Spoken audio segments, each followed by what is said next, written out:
लेकिन ये कि आप देखें आईपीएल के अंदर सबसे एक्सपेंसिव प्लेयर उनका अपना लोकल प्लेयर था ऋषभ पंत।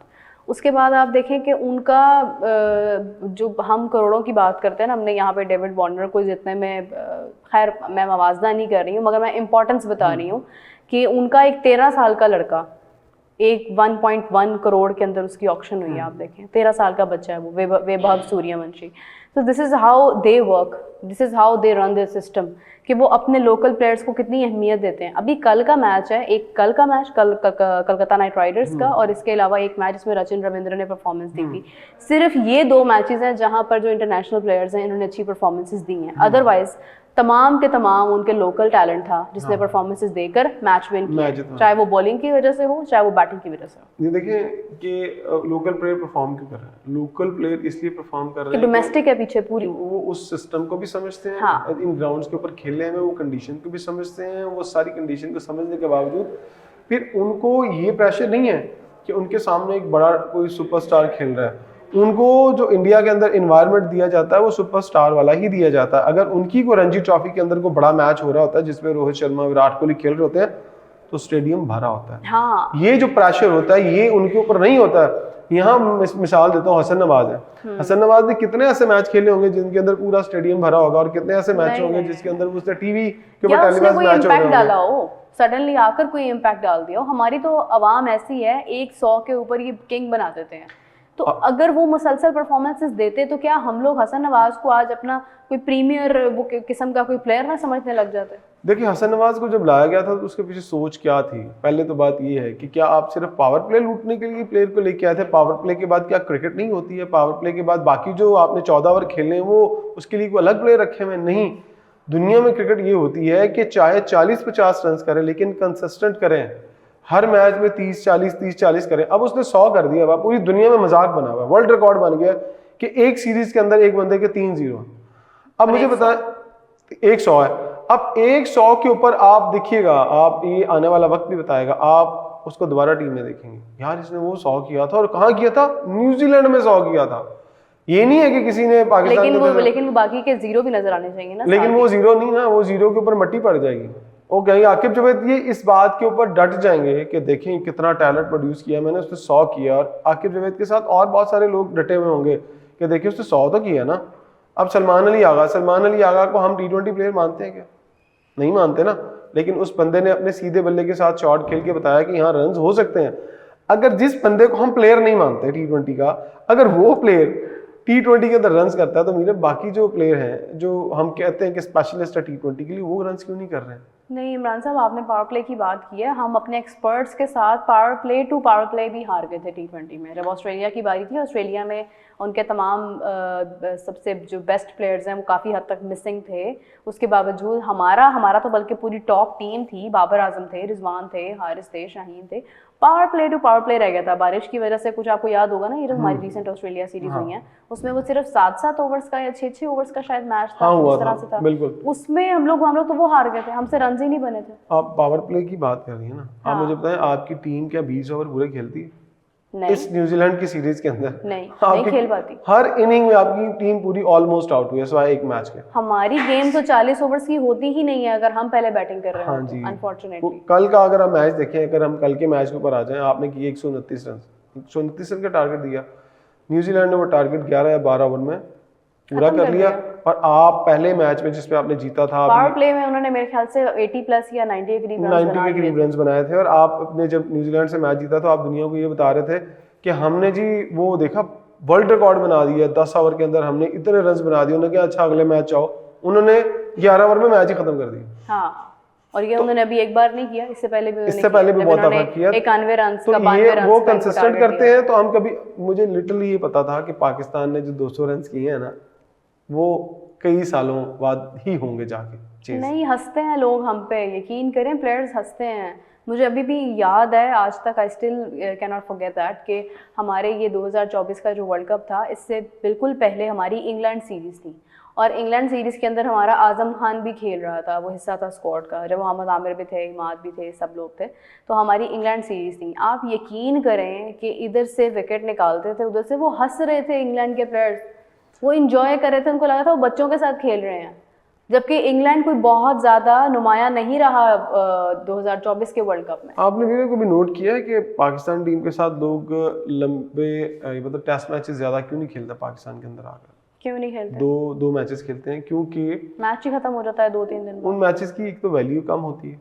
अब अगर आप फर्ज करें, आप जाते इंडिया को देखें, इंडिया 5 टेस्ट मैचेस से कम मैच नहीं खेलता। हाँ। वो कहता है जहाँ भी खेलने हैं कम से कम 3 खेलने हैं, वरना 5 मैचेस खेलने हैं, और उनके साथ भी जो खेलने आता है वो 5 से मैच और कम नहीं देखिए आप खेलने 10-10 दिन का गैप होता है, लोग वेट करते और वेट करते हैं लोग। लेकिन यहाँ पर क्या आता है, सिर्फ बायोलैटरल सीरीज को एक खानापुरी समझा जाता है और कहते हैं यार ऑस्ट्रेलिया जाना है, ऑस्ट्रेलिया ने यहाँ आना है, दैट्स इट। ये एक कैलेंडर ईयर आईसीसी का जिसको खानापुरी के तौर पर पूरा किया जाता है, और आईसीसी को भी पता है कि यार ये इनकी खानापुरी पूरी करवा दें।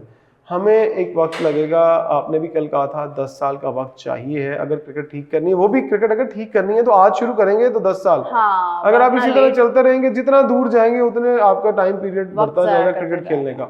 तो पाकिस्तान की क्रिकेट ऐसे ही चलेगी मेरा ख्याल। अब तो लोग भी, आपने शायद देखा होगा, रिएक्शंस भी नहीं आते हैं पाकिस्तान टीम के हारने के ऊपर। नहीं, अब तो कोई बात ही नहीं लोग करता है। ना जीतने पर रिएक्शन आता है ना हारने पर रिएक्शन आता है। मैंने जब भी किसी को बताया है, उन्होंने कहा है ना कि हमने आपको कहीं देखा है, तो मैंने कहा मैं स्पोर्ट्स एंकर हूँ। अच्छा तो स्पोर्ट्स में रह क्या गया है जो आप स्पोर्ट्स एंकर हैं? तो फिर मैं बड़ी मतलब शर्मिंदा हो जाती हूँ। फिर आप अगले दिन क्या करती हैं?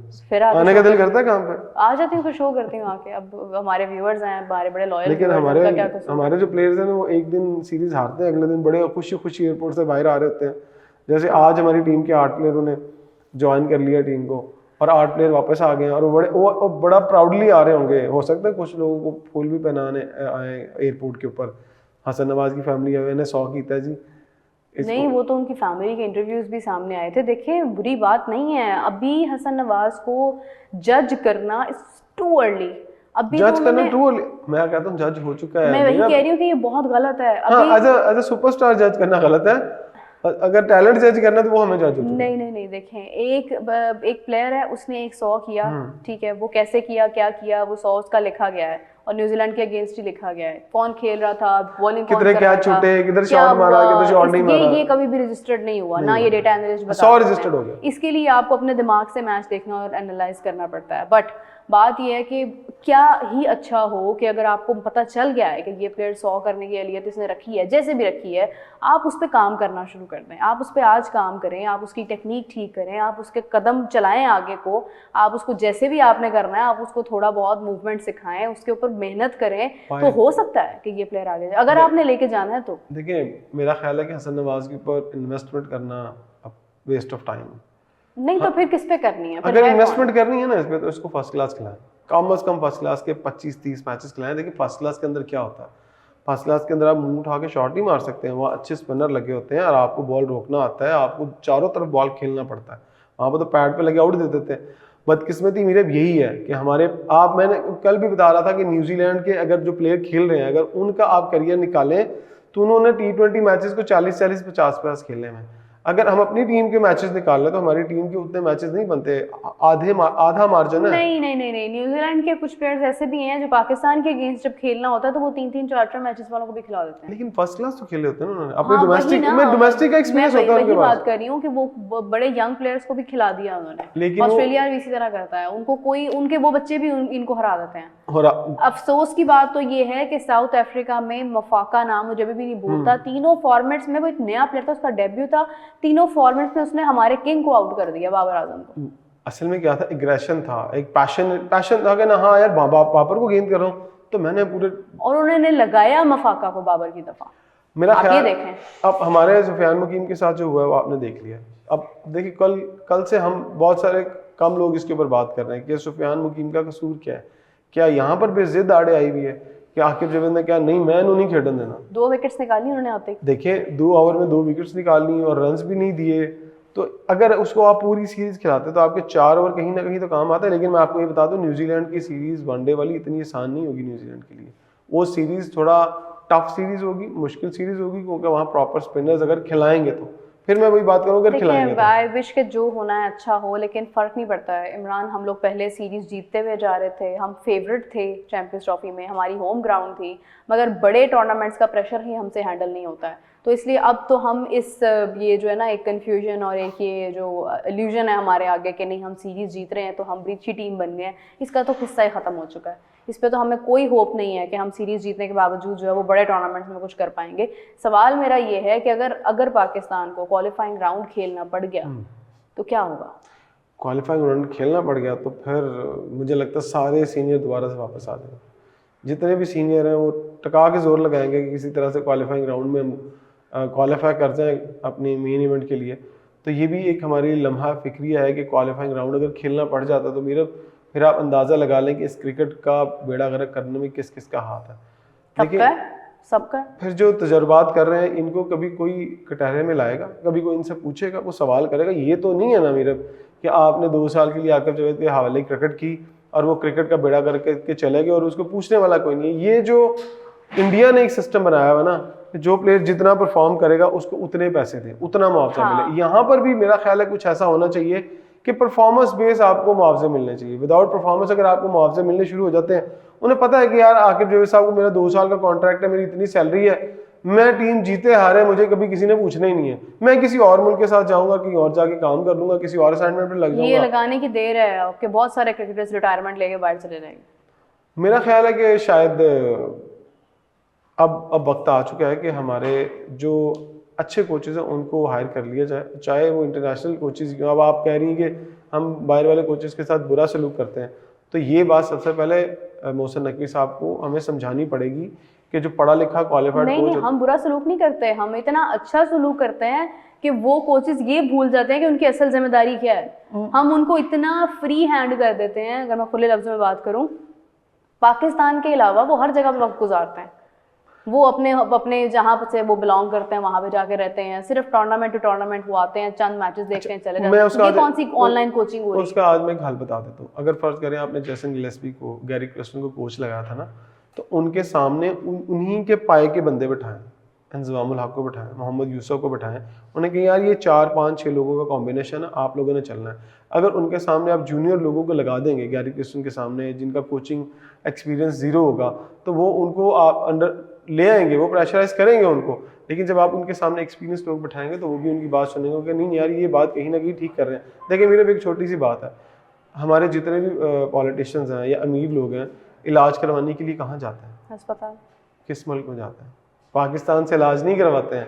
अगर उन्हें अच्छे डॉक्टर, अगर उन्हें इलाज की जरूरत है ना, अच्छे ऑपरेशन की जरूरत है, तो वो बाहर अमेरिका, लंदन यहाँ भागते हैं। प्लेयर इंजर्ड हुआ ठीक है, वहाँ भागते हैं ना। तो फिर आप कोचेस क्यों नहीं बाहर से ला सकते अच्छे? उनसे क्यों नहीं अपना टीम बनवा सकते हैं? मैं ये कहती हूँ कि हम उस वक्त अपने कोचेस बाहर से लेकर आए जब हमारे अपने यहाँ पे कोई भी ना रह गया हो। हमारे पास सब हैं, लेकिन ना तो हम यूटिलाइज कर रहे हैं। मेरे एक मिनट, आपके पास कौन सा कोच है जिसकी क्वालिफिकेशन लेवल 3 लेवल 4 है? हाँ, ये एक बहुत अच्छा सवाल है और ये बहुत अच्छा पॉइंट है। आप देखें कि इंग्लैंड के अंदर अगर कोई स्काउटिंग करने वाला भी है तो उसका भी कम से कम लेवल 4 तक है, चाहे वो यही पाकिस्तान से। ये सवाल आपको अपने सारे एनालिस्ट से पूछना है कि बताएं कि आपके पास कोई क्रिकेटर है ना बड़ा? नहीं, ये मैं कर चुकी हुई हूँ सवाल, कि बताएं कोच है कौन सा? कर चुकी हुई हूँ मैं कि इन्होंने कोर्सेज क्या किए हुए हैं, कैसे ये खुद को कहते हैं कि ये बड़े कोर्स कर लिया। अच्छा बताएं इनका लेवल 2 का कोर्स तो शायद आपने भी कर लिया, वो अपनी क्रिकेट ठीक नहीं कर पा रहा। तो देखिए मैंने 2 कोर्स किए हैं, एलिमेंट्री और लेवल 1। हाँ। मैं जाके की रौला तो नहीं डालता कि यार हाँ मैंने कोचिंग कोर्स किया, मुझे जॉब दो। हालांकि पाकिस्तान की टीम के साथ लगने के लिए वक्त आया था कि लेवल 1 कोचिंग कोर्स का क्राइटेरिया था, क्योंकि उन्होंने अपने लोगों को लगाना था, मिसबा को या यूसुफ को, क्योंकि उन्होंने अभी लेवल 1 किया हुआ था। आपको याद है प्रेस कॉन्फ्रेंस में एक दफा सवाल हुआ मिसबा से कि आपने कौन सा कोर्स किया हुआ है? विदाउट कोचिंग कोर्स वो कौमी टीम के कोच थे। तो आप यहाँ से वो अच्छा खेलते और यही नहीं होना चाहिए मेरे कि किसी लेवल 3 किया हुआ, उसको पूछे कि आपका लेवल 3 का एक्सपीरियंस क्या है, इस टीम के साथ कितना काम किया। खेल के टेक्निक के अलावा उनकी जो तवज्जो वो सिर्फ और सिर्फ फिटनेस पर भी कहाँ थी? फिटनेस पर सख्ती करते हैं। अब अगर फिटनेस की बात करें तो मैं सबसे पहले उस शख्स को कटहरे में लेके आऊँ कि जनाब बताओ मोहम्मद अली क्या फास्ट बॉलर फिट था, जिसका बॉल नहीं पहुंच रहा था, खुद पिच तक नहीं पहुंच पा रहा था? किस फिटनेस क्राइटेरिया की बात कर रहे हैं? जब आप देखें चैंपियंस कप में जिसको शामिल करेंगे इट मींस कि वो फिट है। आपको अपना वो एक ऑन कैमरा होता है क्या ये फिटनेस लेवल? देखें, अब गेट कीपिंग पड़ी हुई है ना, आपने गेट कीपिंग करनी है, आपने देखना है कि वहां से जा रहा है कौन कौन अहलियत रखता है कि उसको बाहर निकाला जाए। क्योंकि अगर आपको यही नहीं पता, अगर आपके पास गेट कीपिंग ही नहीं है, तो फिर तो फर्क ही नहीं पड़ता, जो मर्जी ऐसे ही जाता जाएगा।